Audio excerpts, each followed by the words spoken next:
Hello all, I hope you all are fine. Welcome back to our channel Factric World. तो I hope आप सभी को कल की वीडियो अच्छे से समझ आई होगी। तो चलिए आज भी फटाफट से स्टार्ट कर लेते हैं अपनी रिवीजन और प्रैक्टिस को, जो कि प्रीवियस पेपर पर बेस्ड है। तो आज भी बच्चों हम बात करेंगे प्रोबेबिलिटी के चैप्टर की ही, बट आज जो हम 3 और 4 मार्क्स के क्वेश्चंस को डिस्कस करने वाले हैं, जहाँ की कल हमने 1 और 2 मार्क्स के क्वेश्चन को डिस्कस किया था, जो कि लास्ट ईयर के एग्जाम्स में रिपीट हुए हैं। तो फटाफट से स्टार्ट करते हैं बिना देर करते हुए और बढ़ते हैं अपने पहले क्वेश्चन की तरफ। पहला क्वेश्चन ये जो आप देख रहे हैं यहाँ पर, देखो सीधा सीधा लिखा है, 2 coins are tossed simultaneously, what is the probability of getting. आपको 3 सिचुएशंस दी हुई हैं, 3 पार्ट्स में क्वेश्चन पूछा गया है।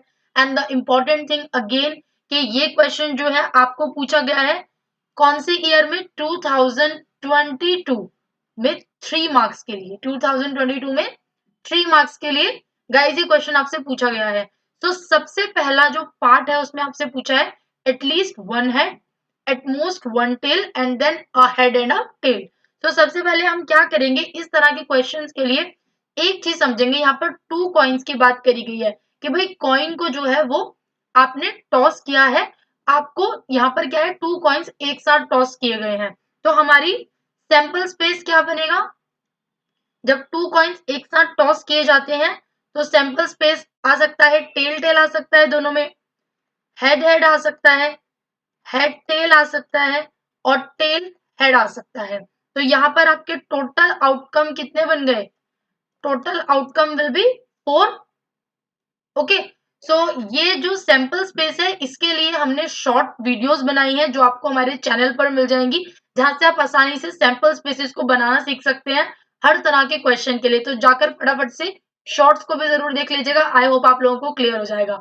चलिए आगे बढ़ते हैं। अब यहाँ पर हमने टोटल आउटकम की बात कर ली, तो पार्ट्स की बात कर लेते हैं। पहले पार्ट में कहा गया है at least one head. At least one head का मतलब क्या है कि कम से कम एक हेड होना चाहिए। तो ऐसे इवेंट्स हमारे कौन से हैं जहां पर एक हेड, कम से कम एक हेड है। यहाँ पर हम देखेंगे हेड नहीं है, दोनों टेल है। यहाँ पर दोनों हेड है तो ऑब्वियसली एक हेड तो कम से कम है। इसमें भी एक हेड, एक टेल है, देन एक हेड है। तो ये ऐसे इवेंट है जिसमें कम से कम एक हेड अवेलेबल है।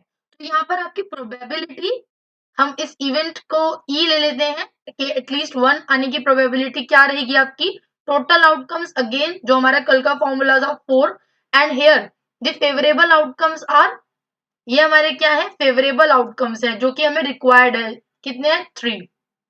तो हमारी प्रोबेबिलिटी क्या होगी 3/4 फॉर द फर्स्ट पार्ट। चलिए अब सेकेंड पार्ट की बात करते हैं। सेकेंड पार्ट में हमें बोला गया है एट मोस्ट वन टेल। अब सबसे पहले यहाँ पर कंफ्यूज नहीं होना है, एट मोस्ट का मतलब क्या है, एट मोस्ट मतलब ज्यादा से ज्यादा, कि भाई यहाँ पर इन्होंने कहा है कि एट मोस्ट वन टेल, ज्यादा से ज्यादा एक टेल होनी चाहिए, उससे ज्यादा नहीं होनी चाहिए, या तो बिल्कुल भी ना हो या ज्यादा से ज्यादा एक टेल हो, बट उससे ज्यादा नहीं होना चाहिए।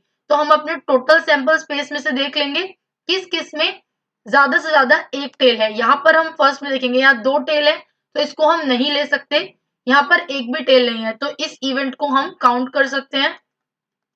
यहाँ पर एक टेल है तो इस इवेंट को भी हम ले सकते हैं, और यहाँ पर भी एक ही टेल है तो इस इवेंट को भी हम ले सकते हैं। आई होप आप लोग को क्लियर होगा कि हमने ये वाला इवेंट क्यों नहीं लिया, क्योंकि यहाँ पर 2 टेल्स हैं और हमसे क्वेश्चन में ज्यादा से ज्यादा एक टेल होने की बात पूछी गई है।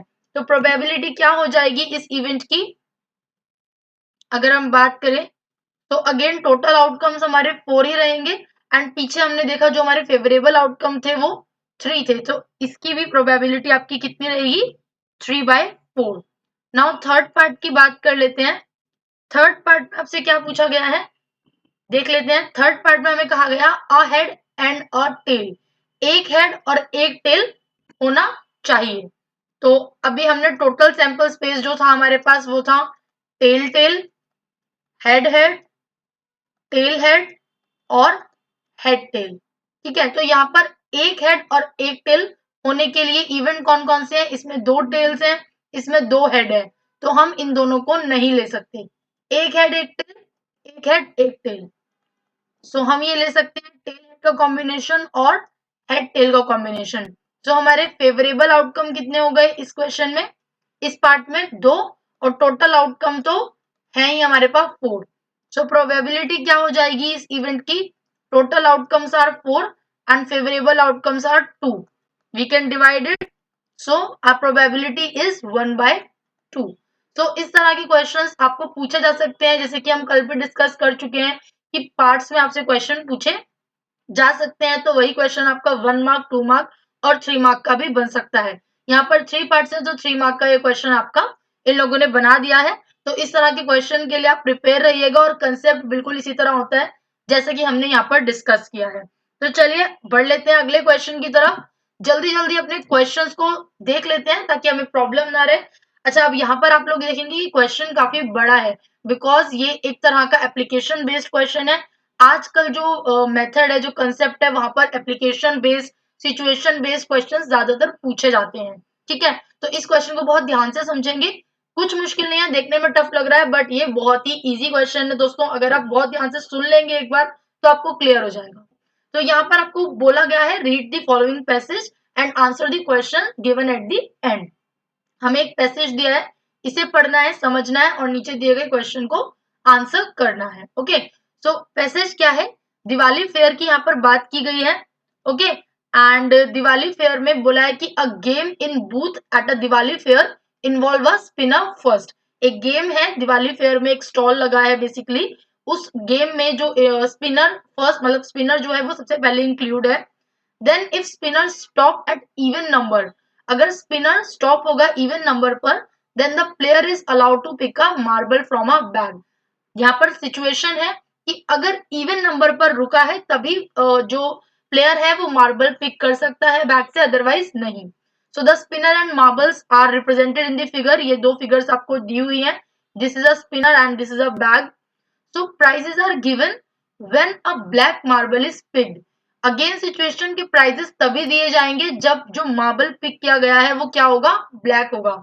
Now Shweta play a game once. यहाँ पर एक नाम दिया गया है कि श्वेता ने भाई एक गेम जो है वो प्ले किया है एक बार, तो उसने स्पिन किया।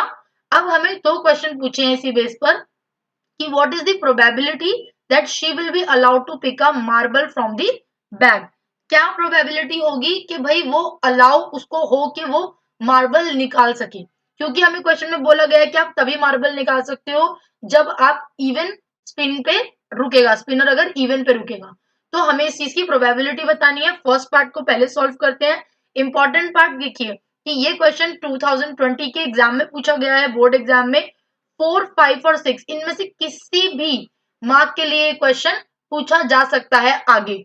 ओके, अगर 5 में भी पूछा था, 6 में भी पूछा सकता है एंड 4 में भी पूछा जा सकता है, depend on the parts of question. Okay, तो यहाँ पर हम मान लेते हैं कि इसे 4 मार्क्स में पूछा गया है। पहले पार्ट की बात करते हैं। तो सबसे पहले अगर हम देखें तो फॉर द फर्स्ट पार्ट हम यहाँ पर डिस्कस कर लेते हैं कि भाई जो आपका सैंपल स्पेस है वो क्या रहेगा। सैंपल स्पेस टोटल आता है, तो अगर स्पिनर घूमेगा तो जितने डिजिट उसमें दिए गए हैं, 1 दिया गया है, 4 दिया गया है, 10 दिया गया है, 8, 6 एंड 2। ध्यान से एक बार देख लेंगे तो स्पिनर में यही नंबर दिए गए हैं, तो अगर आप इसे स्पिन करोगे तो ऑब्वियसली इनमें से ही एक नंबर आएगा। तो ये हो गया आपका sample space. So here on the basis of this हम क्या कह सकते हैं, हमारे टोटल आउटकम कितने हैं, 1 2 3 4 5 6, 6 हमारे टोटल आउटकम है। इसे हम एस से भी रिप्रेजेंट कर सकते हैं। ओके, नाउ हम बात कर लेते हैं। हमें पहले में बोला गया है कि भाई आपको तभी अलाउ होगा मार्बल उठाने का जब आपका इवन नंबर आएगा। ओके, सो इवन नंबर हम बात करें, हमारा इवेंट क्या हो सकता है जब इवन नंबर आए। इनमें से इवन नंबर क्या क्या है, 4, 10, 8, 6, 2। मतलब अगर ये इवन नंबर आपके आए हैं स्पिन में तभी आपको अलाउ है मार्बल उठाने के लिए। सो यहाँ पर बेसिकली आपका फेवरेबल आउटकम रहेंगे ये। कितने हैं फेवरेबल आउटकम आपके, 5। सो प्रोबेबिलिटी क्या होगी, प्रोबेबिलिटी इस इवेंट की क्या होगी, और भी हम इसे लिख सकते हैं probability of getting allow to pick a marble. क्या प्रोबेबिलिटी यहाँ पर आपकी रहेगी? Again favourable outcome and total outcome. So total outcome are 6 and favorable outcome are 5. So this is the required probability for allowed to picking a marble. कि भाई आपकी इतनी probability है कि आप marble pick कर सकते हो. Now second part of the question पे चलते हैं. ये हो गया first part का आंसर. Second part पे पूछा गया है suppose she is allowed to pick a marble. भाई हमने मान लिया कि उसने जीत वो मतलब उसके पास even number आ गया है और now उसको allow है कि वो marble pick कर ले. Then what is the probability of getting a prize when it is given that bag contains 20 balls out of which 6 are black balls or marble we can take it as like that. Okay, so यहाँ पर बोला गया मान लो उसको marble pick करने का option आ गया तो इस बात की क्या प्रोबेबिलिटी होगी कि उसको प्राइज मिलेगा. सिचुएशन है कि इस बैग में 20 बॉल या 20 मार्बल है जिसमें कि 6 ब्लैक है. ओके, सो अब हमें इसी बेसिस पे क्वेश्चन को सॉल्व करना है. सेकंड पार्ट की हम बात कर लेते हैं. सो सेकंड पार्ट का क्वेश्चन के अकॉर्डिंग भाई हमें प्रोबेबिलिटी निकालनी है. Probability of getting price. तो सिंपल बात है, यहाँ पे प्रोबेबिलिटी क्या होनी चाहिए? यहाँ पर होना चाहिए टोटल नंबर ऑफ मार्बल्स और ball whatever term we can use according to the question and here number of black marbles. Number of black marbles. Why we told taking a black marble? Because question में कहा गया था कि भाई तभी price मिलेगा जब वो मार्बल ब्लैक होगा. सो ये हमारी प्रोबेबिलिटी के लिए फॉर्मूला रहेगा. दोनों चीज हमें क्वेश्चन में डायरेक्टली दी हुई है, कुछ कैलकुलेट करने की जरूरत नहीं है. हमें टोटल नंबर मार्बल का कितना दिया हुआ है 20.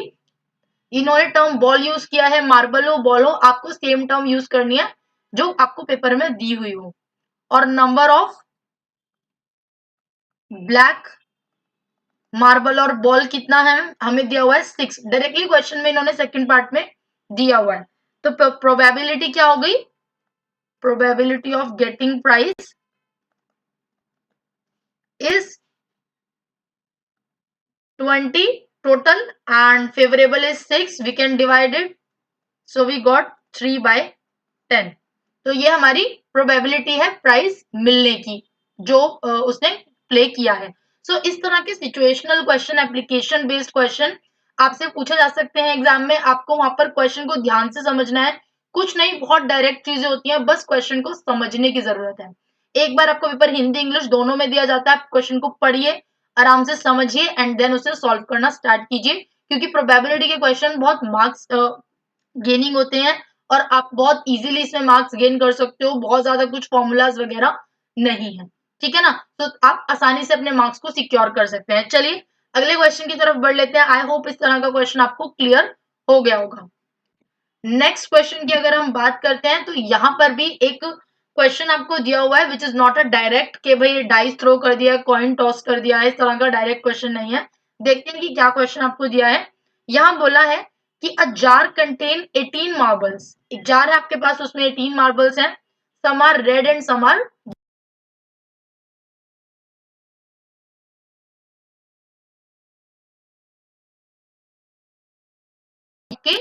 येलो मार्बल है. Just give me a second. Okay, so कुछ जो है आपके येलो मार्बल है, ये आपको बोला गया है.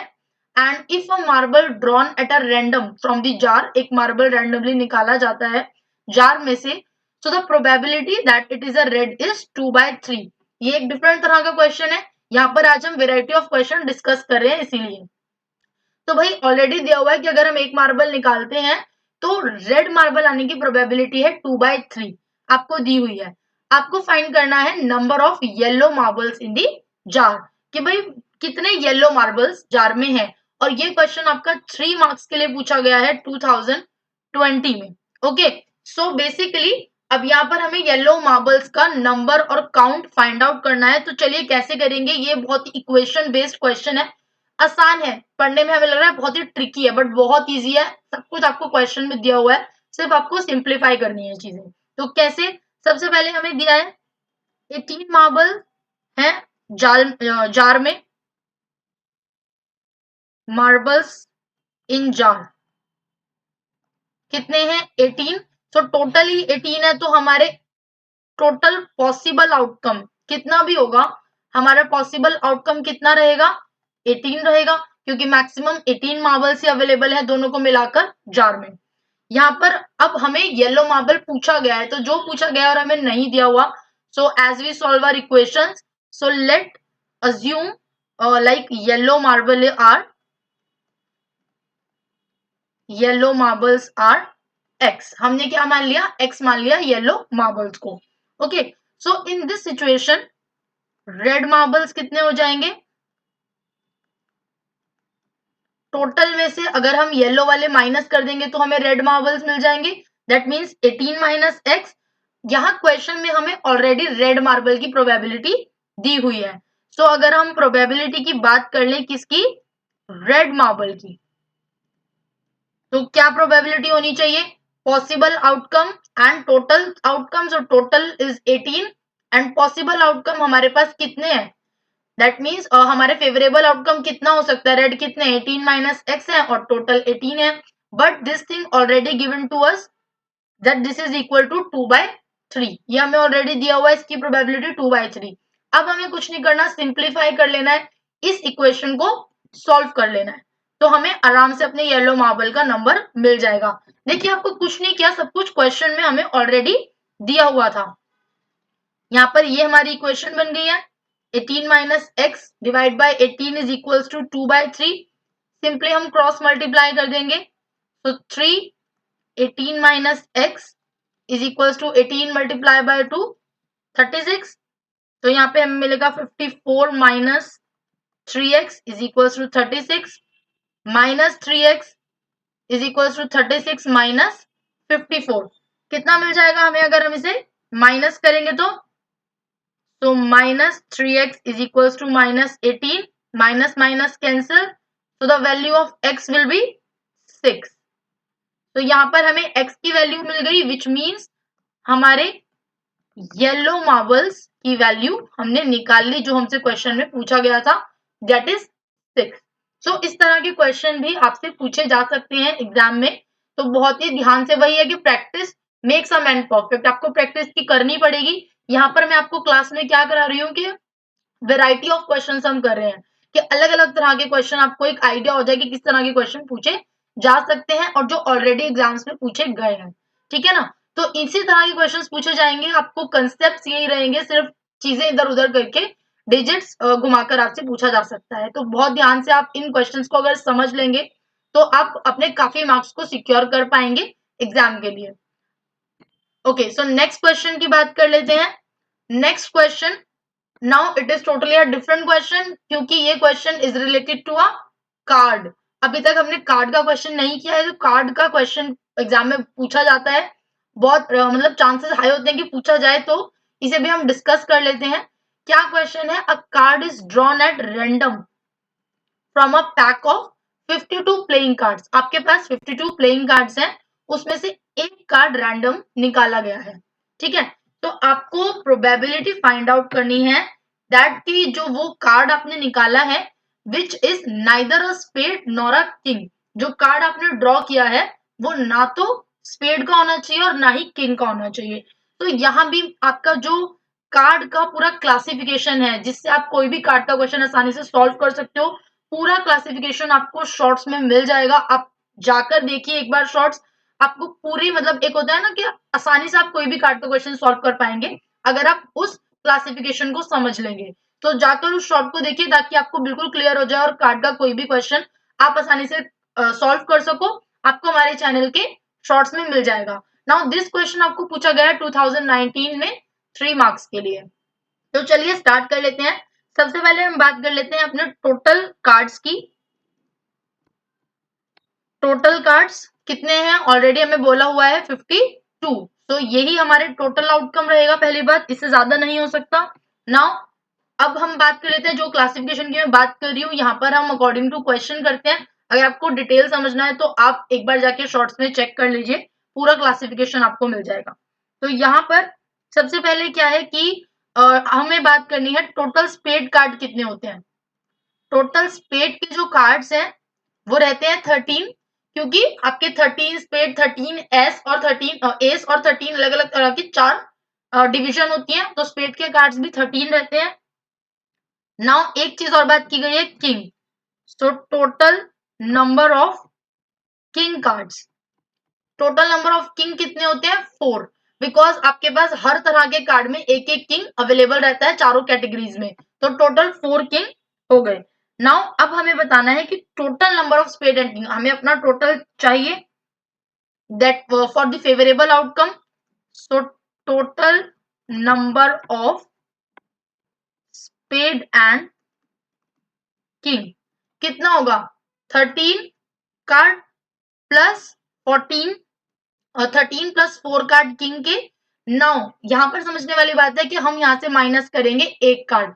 क्यों माइनस कर रहे हैं? बिकॉज इन 4 किंग में एक किंग स्पेड का भी ऑलरेडी इंक्लूड है, इसलिए हमें उसको निकालना पड़ेगा, वरना 2 बार ये काउंट हो जाएगा, क्योंकि 13 में तो है ही किंग इंक्लूड स्पेड का, और इन चारों में भी एक स्पेड का किंग इंक्लूड है, तो ये रेपिटेटिव हो जाएगा, इसीलिए हमें एक कार्ड को माइनस करना रहेगा। तो यहाँ पर आपके total number of spade and king हो गए 16, विच इज आपका क्या है? ये फेवरेबल आउटकम है। ठीक है। नाउ अगर हम प्रोबेबिलिटी निकाल लें, प्रोबेबिलिटी इस इवेंट की कि भाई हमें क्या मिलेगा? स्पेड का या किंग का कार्ड मिलेगा, तो क्या प्रोबेबिलिटी हो जाएगी? Total 52 and favourable 16। Okay, which is अगर हम इसे सॉर्ट आउट करें या ना भी करें, बिकॉज यहाँ पर हमारा आंसर खत्म नहीं होता है, हमसे पूछा गया है which is neither a spade nor a king, तो यहाँ पर हमें नॉट की प्रोबेबिलिटी आइडेंटिफाई करनी है, ना कि डायरेक्ट उस इवेंट की। सो यहाँ पर हमें प्रोबेबिलिटी फाइंड आउट करनी है नॉट की। नॉट को हम हैश से शो करते हैं। सो क्या प्रोबेबिलिटी रहती है? हमने कल देखा था 1 minus probability of that particular event. So 1 minus 16 by 52। तो अगर हम इसे सॉर्ट आउट करेंगे एलसीएम वगैरह लेकर, अगर आप आसानी से सॉल्व कर लोगे, जो कि बहुत सिंपल थिंग है, तो आपको मिलेगा 9/13। This is your required answer, कि ये वो प्रोबेबिलिटी है जिसमें आपका वो ड्रॉन कार्ड ना तो स्पेड होगा और ना ही किंग होगा। ठीक है ना? तो हमने पहले डायरेक्टली उनके होने की प्रोबेबिलिटी आइडेंटिफाई कर ली कार्ड से, एंड देन 1 में से उस प्रोबेबिलिटी को माइनस कर दिया। सो ये इस तरह का कार्ड का क्वेश्चन आपसे अलग अलग चीजों में करके पूछा जा सकता है। सो ये कुछ आपके ऐसे रिपीट क्वेश्चंस थे, जो कई बार इस तरह के क्वेश्चंस रिपीट हुए हैं आपके प्रीवियस ईयर में, लास्ट 5 ईयर के प्रीवियस ईयर्स में, जो कि आपने देखा है कि हमने बहुत पीछे नहीं गए हैं, रिसेंट प्रीवियस ईयर्स की बात की है, 2020, 21, 23। सो ताकि आपको जो कंसेप्ट है वो क्लियर रहे कि किस तरह के क्वेश्चन प्रोबेबिलिटी से रिलेटेड पूछे जा सकते हैं। तो आई गेस आज हमने डिस्कस कर लिए 3 एंड 4 मार्क्स के क्वेश्चन, कल 1 और 2 मार्क्स के क्वेश्चन कर लिए थे, तो प्रोबेबिलिटी का जो कंसेप्ट है वो ऑलमोस्ट हमारा यहाँ पर कंप्लीट हो गया है। So thank you so much guys, I hope आप लोग को ये पूरा कंसेप्ट समझ आया होगा, वीडियो अच्छी लगी होगी। कैसे लगी कमेंट करके एक बार जरूर बता दीजिएगा, ताकि हम और वीडियोस इस तरह की आपके लिए बना सके, ताकि आप अपने एग्जाम के मार्क्स को सिक्योर कर सके। याद रखिएगा 11 मार्च को मैथ्स का एग्जाम है, उससे पहले जितनी हो सकती है हम मार्क्स को सिक्योर करने की कोशिश करेंगे, प्रिपेयर करेंगे। सो कल हम नए चैप्टर में स्टार्ट करेंगे। अगर कोई पर्टिकुलर चैप्टर की रिक्वायरमेंट है तो आप कमेंट में बता सकते हो, ताकि हम उस चैप्टर के क्वेश्चंस पर बात कर ले। अदरवाइज नया चैप्टर तो कल हमने शुरू करना ही है। सो आज इस चैप्टर को क्लोज करके कल से नए चैप्टर पर बात करते हैं। आई होप वीडियो अच्छी लगी होगी, कैसी लगी कमेंट करके जरूर बताना। चैनल को सब्सक्राइब करना मत भूलना, एंड वीडियो को अपने दोस्तों के साथ शेयर जरूर करना और लाइक भी करना, ताकि आपके दोस्त भी आपकी तरह यहाँ वीडियो से सीख सके और अपने मार्क्स को सिक्योर कर सके। Thank you.